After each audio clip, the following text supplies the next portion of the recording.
விசுவாசிக்கும் போது கர்த்தர் நமக்கு செய்வார். பதறி போகலாம் ஒன்றுமில்லை. ஐயோ போச்சே போச்சே போச்சே. கர்த்தர் நடத்துறதுக்கு உங்களை ஒப்பு கொடுங்க.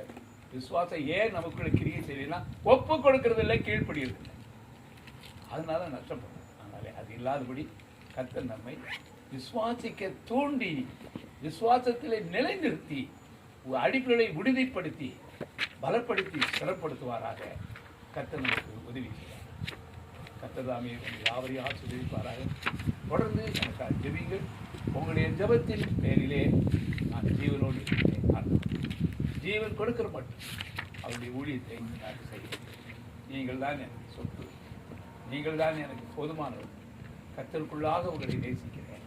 கடைசி வரைக்கும் அந்த நேசம் மாறாதபடி இன்னும் அதிகமாக நான் பணிவிடை செய்ய கர்த்தர் என்னை பலப்படுத்த வேண்டும் என்று உங்களுடைய ஜபத்திலே இப்பொழுது 2 சகோதரர்கள் இந்த காரியங்களை கேட்டு ஜெபி பார்த்து